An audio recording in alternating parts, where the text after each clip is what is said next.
Yo, what is going on, guys? Welcome back to another UFC card. So we're breaking down the full card of Hernandez versus Pereira. First up on this card here, we got Robelis Despaigne versus Austen. Robelis Despaigne is coming up a loss to Waldo Cortes Acosta. In the fight, we've seen a lot of holes in his takedowns and whatnot. More of a striker. Yeah, again, like he's got a lot of holes in his takedowns. Defense is not there. UFC was riding hard to push him, obviously, to go up in the heavyweight division. And gone up against someone like Austen, as much as he's got the decent footwork, stays at range, those leg kicks, body kicks, high kicks, uses jab pretty well as well. And he's got some decent takedowns, former NFL player. But again, a lot of his losses come off getting knocked out by tougher and Dinas. So it's hard to really go with Lane here because he's been knocked out the last couple of fights as much as he's well rounded. I'm gonna have to go with Despaigne with this pick here. 95% going with Despaigne as well, and 5% Lane. But if Lane doesn't get knocked out, I feel like he could get this done with his takedowns and whatnot. But again, hard for him to stay disciplined for 15 rounds and not get knocked out. Sorry about that. Next up, we've got Elise Ardelean versus Melissa Martinez. I do apologize if there's a bit of background noise or whatnot in this video. With this matchup here, both girls are coming off losses. Elise Ardelean coming off loss against Shauna Banan there. She's not the best striker in this matchup. There's some 1-2s. Defensively gets hit a lot as well. So she'll be looking for clinching and getting a takedown. That's more of her bread butter, the wrestling there. But the striking needs to be a bit more sharper than I feel like in her game. Going against someone like Melissa Martinez, she's definitely the better striker in this matchup. Stays at range, throwing low kicks, obliques, 1-2s. Got the hand speed as well in this matchup. It is coming up a loss against Elise Reed. Third round, she started fading there a bit. So hopefully she kind of stays disciplined. And that was also 2 years ago. That's a long time ago as well. So not sure what she's been doing for 2 years. So yeah, I'm gonna go with Melissa Martinez here because I feel like she's gonna be a better striker in this matchup, and hopefully a takedown defense holds up in this one as well. So Melissa Martinez is a pick here. Next up, we've got Jessica Penne versus Elise Reed. Jessica Penne's coming up 2 losses. She's getting pretty old too here, almost 42 years old. Not the best striker, throws some 1-2s and tries to pull guard, try to get the fight on the ground, use a jiu-jitsu, but she did lose by a submission in the last fight against Tabitha Ricci, sorry. Yeah, not really a good look when that's her game to get the submission and use a jiu-jitsu on the ground. But yeah, so getting old here. Both girls not that great. Elise Reed, as much as she does throw her striking offensively, defensively gets hit a fair bit too. She's been submitted to in the last couple of fights as well. Martinez, Labukmis submitted as well. Yeah, offensively, like I said, she's as much as good at striking. Defensively, she's not that great. Uses her takedowns pretty well as well, but does lose position on the ground a fair bit. So it's a 50-50 fight. Yeah, I'm gonna go with, I know it's like 54% for Penne and Reed's like 46. I'm gonna go Reed with this fight because I feel like she's a younger one, so she's gonna be the younger one in this matchup, younger fighter in this matchup, and she may edge it out with her striking because Jessica Penne is not that great. I feel like it with her striking, especially in the last couple of matchups. And if she doesn't submit Elise Reed, I feel like Elise Reed will get this fight done. But again, it's a low confidence pick. Both girls are pretty shit. Elise, like Penne, could pull off a submission win here, but again, if she doesn't, I feel like UFC really need to cut her with this after this fight. So I don't really care if I get this one wrong, but at least I'm gonna pick Elise Reed. This is gonna be a low confidence pick. Also, I do apologize if I do kind of rush this card a bit. Just kind of been running low in time and whatnot. So next up, we've got Joselyne Edwards versus Tamires Vidal. Joselyne Edwards here, coming off 2 losses. Lena Perez, Nora Canol. In that last fight against Lena Perez, she did well with the takedowns because, like, before these losses and whatnot, she would get taken down a fair bit. Even in this fight here, Lucy Pell put it over. She was getting taken down a fair bit there. Got a decent striking. Those stays at range. Those leg kicks. Uses a jab well too. And but yeah, she's now kind of mixing it up with a clinch, throwing knees and elbows, and gets the takedown. So she's using her wrestling a lot in the last couple of fights, even though she did get the losses. But yeah, she's starting to become more well-rounded there in her game. And going against someone like Tamires Vidal, she's come with 2 losses herself. Lost a split there against Renan, and body shot TKO by Gatto. She's also the same as well. She'll stay at range, throwing leg kicks. Striking's not that great. Throw some 1-2s. Gets hit a fair bit. Defensively, not that great in the striking. So also has been taken down in the last couple of fights. So that's also a key for Edwards to kind of get her on the ground. And score some brownie points for control time and do some damage. But Vidal can be a threat. Setting up submissions and stuff like that. But again, I feel like Joselyne Edwards would do well to not get submitted in this fight. So I think Edwards' key is to clinch and throw elbows and knees and get the fight to the ground here and not strike as much. So I'm going to go with Joselyne Edwards with this matchup. 88% going with Edwards and 12 Vidal. So yeah, I'm going to go with Joselyne Edwards on this pick. Next up, we've got Brad Katona versus Jun Matsumoto. Brad Katona here is coming off a win against Jesse Butler. His striking's alright. It's not the best. He's quite short too for his division. I feel like it. Has a decent jab. Stays at range on leg kicks. Does throw a lot of combinations and looks for the takedowns. Uses grappling. He's not really a threat with his submissions, what I've noticed in this fight. So he does have the veteran experience in this matchup, as much as he's the underdog. Defensively, he does get hit a fair bit too. I feel like he just doesn't have the reach as well at times in his matchups. And going against someone like Jun Matsumoto, he's still new to the UFC. He had a win over Ageta, but in that fight, he was getting taken down a lot. So he's more of a Muay Thai striker. Chop at that lead leg, do some damage there, and throw some combinations. But again, like I said, if he was taken down a lot there against Ageta, and he pretty much pulled off the submission, and then had a win against Tanner there, unanimous. So there's a lot of holes with his takedown defense, Matsumoto. But again, he's got some good jiu-jitsu there. He's got a lot of submissions on his record, and I feel like Katona really hasn't got submitted either from what I've seen on his record. So I feel like if Matsumoto does, I feel like Katona could mix up his takedowns, close the distance with his combinations, and use his grappling. He could get this win. So I know a lot of people going against Brad Katona, but I feel like I'm gonna go for him because he's got the veteran experience, and I feel like his grappling is definitely going to be key in this matchup. On 86% going with Matsumoto, but I'm gonna go with Brad Katona in this fight. I feel like he could get this done with his wrestling and grappling, and I think he would do well close in the distance because Jun Matsumoto got taken down a lot in the last fight. Even in the Contender Series, as much as he did get the win, he did get taken down a fair bit. So, the striking wise, Matsumoto could edge this with his Muay Thai leg kicks and whatnot. So, yeah, it could go either way this fight, but I'm gonna go with Brad Katona with his experience. Next up, we got Matheus Nicolau versus Asu Almabayev.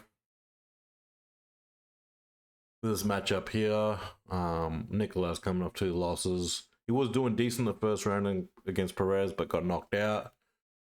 And also got knocked out by Brennan Royval. But I feel like we shouldn't really count him out. Like he's definitely a good prospect in this matchup. Like he had a KO against Chanel. Dvorak as well. So we haven't really seen him get taken down. He did get taken down in that Tim Elliott fight, but he did well to kind of get up, and he hasn't really, like I said, hasn't really been controlled on the ground for too much. He can set up submissions on the ground too. That could also be key against Almabayev, but I think Almabayev will be doing well to get out of those scrambles. So yeah, it's a bit of a hard one because there's not much footage on Nicolau kind of getting taken down. We kind of seen just Matheus Nicolau, like, you know, stay at range and look for counters, go leg kicks, uses jab real well, and he's got powerful right hand as well, looking for counters. And he uses his takedowns pretty well as well. He mixes it up. Yeah, with this matchup, it's a bit of a hard one because like I said, we haven't seen Nicolau get taken down a fair bit, so it's gonna be hard to kind of go against him with this one. That's what Almabayev, he will stay in range, throw low kicks, body kicks, high kicks. It's very fast too, from what I know. It's got decent footwork as well.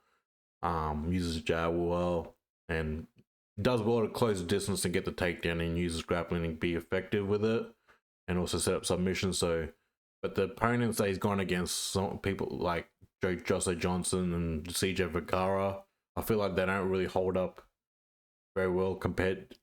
Like Nicolau's going to be another level compared to those guys. So this is a really big jump off for Almabayev.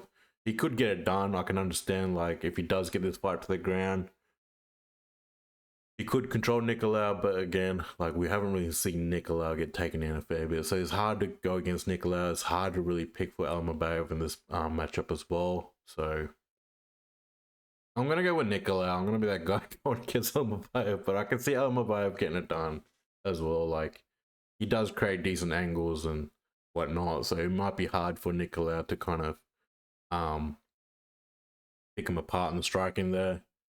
But yeah, I think the leg kicks will be key for Nicolau to slow Almabayev down. So 18% Nicolau, 82% Almabayev. I'm gonna go with Nicolau. I feel like he could win this matchup, but again, I could be wrong. So, but I'm gonna be that guy going for the slight underdog here by 155. So yeah, but I wouldn't be surprised if Almabayev gets it done. He's pretty damn well rounded. Next up, we're on the main card, Darren Elkins versus Daniel Pineda. Both guys are veterans on the sport. Darren Elkins, they call him the damage for a reason. He's not the best striker, man. I really don't think he's never been the best striker, to be honest. As much as he pushed forward, throw combinations, defensively he gets fucking tagged up a lot. He's been dropped a lot. He's taken so much punishment in his fights. His grappling's always been underrated. Like, when he gets his fight to the ground and grapples, and sets up submissions, he could really get the upsets in this fight. Even against TJ Brown, who got his rear naked choke, beat Tristan Connolly, Derek Minner got a ground and pound ticket. So if he does get this fight to the ground, he could get some damage done. But Pineda's really good on the ground as well in this matchup as well. So Daniel Pineda is more of a stationary target. He gets hit a fair bit too. So Elkins may have the edge on the striking because Pineda, I feel like, doesn't really throw too much output. He uses more for he looks for more for the counters on the striking. But his ground game's good. Daniel Pineda will be looking for the fight to get, normally against his opponents, he'll be looking to get the fight on the ground, uses wrestling and set up submission. So it's a bit of a hard one, this one. They're pretty much even, but I'm going to go with Darren Elkins on this fight. I think he may have the edge on the striking here, more output. He could get also knocked out because Pineda has dropped a couple of people with countering and whatnot. But yeah, it's a hard matchup here. So 39% Pineda, 61 Elkins. I'm going to go with Elkins 61%, but it's definitely going to be a 50-50 fight. It can go either way. It could go in the decision, and, you know, yeah, it's a hard one. It's both a bet, so could be a robbery here too. Who knows? But yeah, Elkins a pick here. Next up, we've got Brady Hiestand versus Jake Hadley. Brady Hiestand, I wouldn't call him the best striker, to be honest. He'll do enough to kind of like close distance with throwing combinations. He doesn't really strike as much. He does get hit a fair bit on the striking from what I've known as well.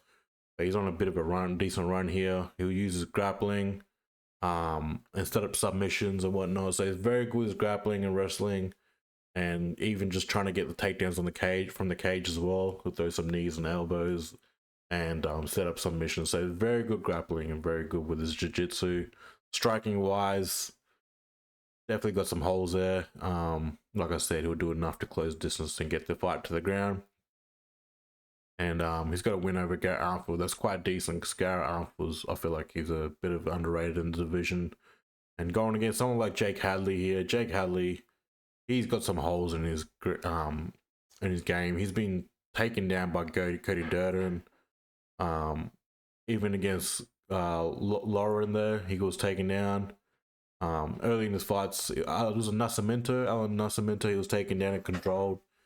But yeah, he'll be more of a guy that's staying on the stand up there, stay in range and looking for counters, throwing leg kicks, body kicks, using his jab, popping the 1-2s, and is just constantly circling the outside looking for counters. So, but I feel like Brady Hiestand would do enough to get the fight to the ground and control him, and use a lot of ground and pound. So I could even see a stoppage with this fight. So I'm gonna go with Brady Hiestand.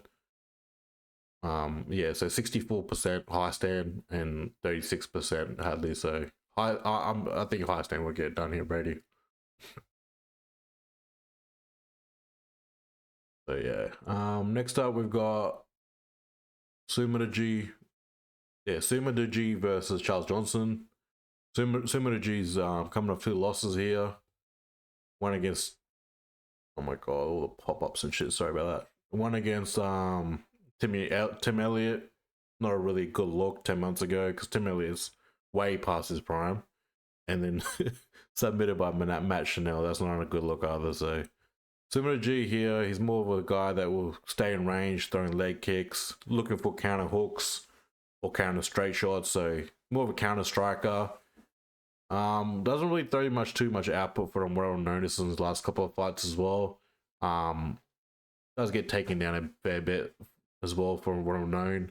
But going against someone like Charles Johnson will probably won't take him down, but he probably will use a cage there to clinch and throw knees and elbows. He will try to wear on Sumudaerji. I feel like if he does tie him up on against the cage, but Charles Johnson here, I think he's going to be the guy throwing more output than Sumudaerji in this matchup. So he'll be looking to stay at range, throw a lot of leg kicks, use a jab, use a clinch with knees and whatnot and elbows.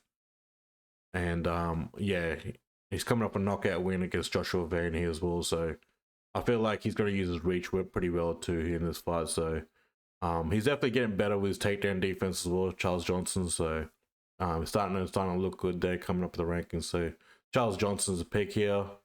91% is going Charles Johnson, 9% Sumudaerji. And he could even get knockout here win over Sumudaerji. Again, I do apologize for all the barking and all the noise and whatnot. So yeah. But Charles Johnson was a pick there. We're on the co-main event, Rob Font versus Kyler Phillips.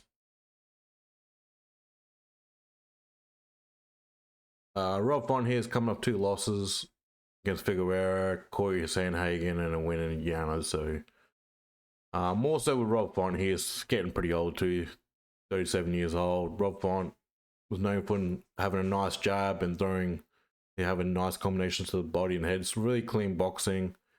He doesn't really throw much out leg kicks either, from what I've known as well. But his takedown defense has got a lot of holes as well. So much as there's a nice clean striker, he's definitely feel like the speed as well is starting to go away from Rob Font as he's getting older. So going against someone like Kyle Phillips probably won't look for the takedown, but if it's there, he should get it because Rob Font's takedown defense is atrocious. Kyle Phillips will be more staying at range, throwing leg kicks, side kicks, front kicks to the body. So targeting the lower body there, slow down his opponents, uses jab well. And he's decent with his clinch and throwing elbows as well. And he's got some submissions on his records. If the fight does hit the ground, he can try to set up submissions. But Rob Font, I don't think he will submit Rob Font, to be honest. But I do feel like Kyler Phillips should mix up some takedowns and use it in his game, especially if he's going to come up the rankings. So yeah, he's definitely going to be the counter striker in this fight, and I do feel like he's going to pick Rob Font apart. So Phillips is a pick here, 84%, 16% Rob Font, because I feel like Font's just he's just slowed down a fair bit, and he's not been looking good against his top prospects. Kyle Phillips is a pick there. Next up, we're on the main event: Michel Pereira versus Anthony Hernandez. This is a hard one to pick, to be honest. I'll explain why. Michel Pereira, he's on a win streak. He's got some submission wins, which is quite surprising. You know, you normally see him knocking people out. So he had a knockout against Andrew Petrosky. We went for a flying knee pretty much in that matchup and fucked him up. Had a submission win over Michel and had a submission win over Ihor Pretoria. As much as Michel's good, like, you know, staying on the outside, throwing leg kicks, spinning kicks, and looking for counter shots, and even just using his clinch and getting submissions, I don't know if he's going to be able to submit Anthony Hernandez in the matchup. He's definitely going to be the better striker in this matchup against Hernandez. The only problem I got with Pereira here is, like, as much as he doesn't throw all that spinning shit anymore, he doesn't gas out. He still do gas out in the later rounds against Ponzinibbio. Falau in the third round, he started gassing. So yeah, if he doesn't really get that knockout in the first 2 rounds, I feel like he's really going to fade in the third, fourth, and fifth. And if Hernandez does be smart enough and close that distance well and get the takedowns and uses grappling, and be effective with it, I think he could really gas Pereira out by even the early third round, to be honest. So Anthony Hernandez is not the best striker in this matchup, so he'll do enough to use his jab and low kicks and straight shots and kind of like do enough to close the distance and get the takedowns. He's going to get the takedowns by any means necessary, even if he has to go to take shots. He'll even get the use a cage and clinch, wear down Pereira, throw knees to the body and elbows, and he'll just get the takedowns by any means necessary. I think he will be smart enough to close that distance and use his grappling and his takedowns. He has been knocked out by Kevin Holland before, but since then he's done well to hold his own against strikers and whatnot, and really use the takedowns and grappling, use ground and pound. And even though when he has lost positions, even against Edmund Shabazian, he did well to when he was on his back, he did well to scramble and win the position on the ground. So he's very, very good on the ground. He also submitted Vieira too, so yeah, he's very good with his jiu-jitsu. So it's a hard pick. It's one of those fights where Anthony Hernandez could get knocked out in the first 2 rounds, or he could just take it away with his grappling and, you know, be a 5-round grappling fest and really tire out Pereira. Because I feel like if Anthony Hernandez, if this fight gets past 3 rounds, Hernandez is winning it. I feel like because Pereira just gasses out and his striking is very labored and he won't be accurate enough. So yeah, it's one of those fights, like, and he's a slight underdog too, Michel Pereira. So it's gonna be those fights where he gets a knockout in 2 rounds, he doesn't, he's fucked. So 63% go on Pereira, but I'm going to be the guy going against Pereira with Anthony Hernandez, 37%. So yeah, I'm going to go against Pereira here. I think Anthony Hernandez will be smart enough not to rush in and not to get countered, and set up the takedowns well. So Anthony Hernandez is going to be my pick. A lot of people might be against it. I could see him getting knocked out too, so, but I feel like he's been in the game for long enough now to know how to close the distance and not get knocked out. But again, like, Pereira is pretty damn awkward too with his striking, so it's not going to be easy getting him on the ground. So yeah, but anyways, guys, those are my picks. Sorry for the background noise, and it's probably not the right time to record this during the week, but again, we got it done. So I'll be back with the UFC 308 card. Yeah, it was a 308. Yeah, Pereira versus Holloway. I'll break that one down during the week where there's less noise and whatnot. So I do apologize for the noise, but again, we got this card done, and yeah, like I said, hit the like, subscribe, and we'll be back with that card. Cheers, guys. Take it easy.